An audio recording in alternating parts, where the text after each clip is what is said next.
This past year was a bit like the sunrise, not only to me, but to the entire world, not panning out as expected or as usual.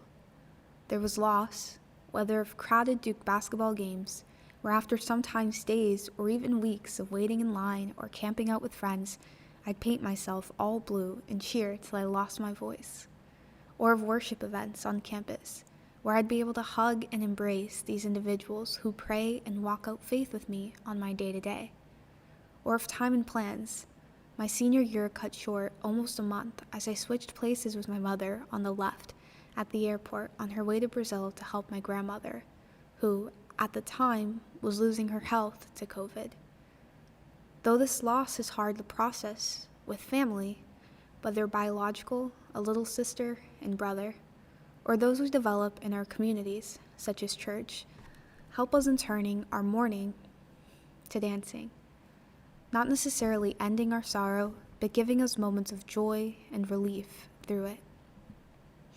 In the first few days and weeks at home, my family felt the loss of my mother, of her cooking, her driving, and even just her presence.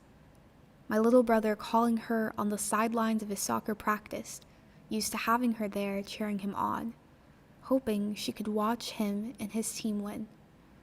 Unfortunately, our family felt an even greater loss as my grandmother passed due to COVID. It hurt a lot, and though I was trying to process the loss myself, with my camera in hand, I captured these moments of sadness and frustration as my father hurried to schedule last-minute flights to Brazil to be with his family and to attend her funeral, or as he rushed to put his clothes and things together to leave. Though I wanted to follow, as the eldest daughter, I had the responsibility to stay, to be there for my siblings, to be there with them. Whether it meant distracting them with origami, ninja stars now flying around our house, sorry mom, or taking them on boba runs with our cousins, or even just again being present on the day-to-day, picking up my little brother David from school with Oreo, our pup, going to his soccer practices and cheering him and his teammates on, or for my sister Luna, helping her with her 9th grade homework, or taking her to church to play the guitar in the worship team.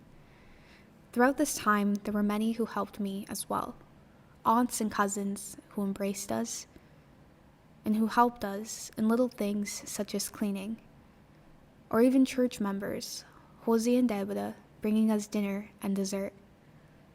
As these weeks came to an end, as my parents finally came home, despite the tears, there was warmth, there was joy, and they only added to it. My brother running into my mother's arms as they reunited. Yes, COVID was like a dreary, cold morning. But in this season, I've learned that behind every cloudy day, the sun still shines. There is still warmth, joy, and love to be found. I lost a grandmother. My mother lost a mother-in-law, a friend. My father, his mother. And my grandfather, this quiet and peaceful soul, lost his life partner. But through it all, we had each other.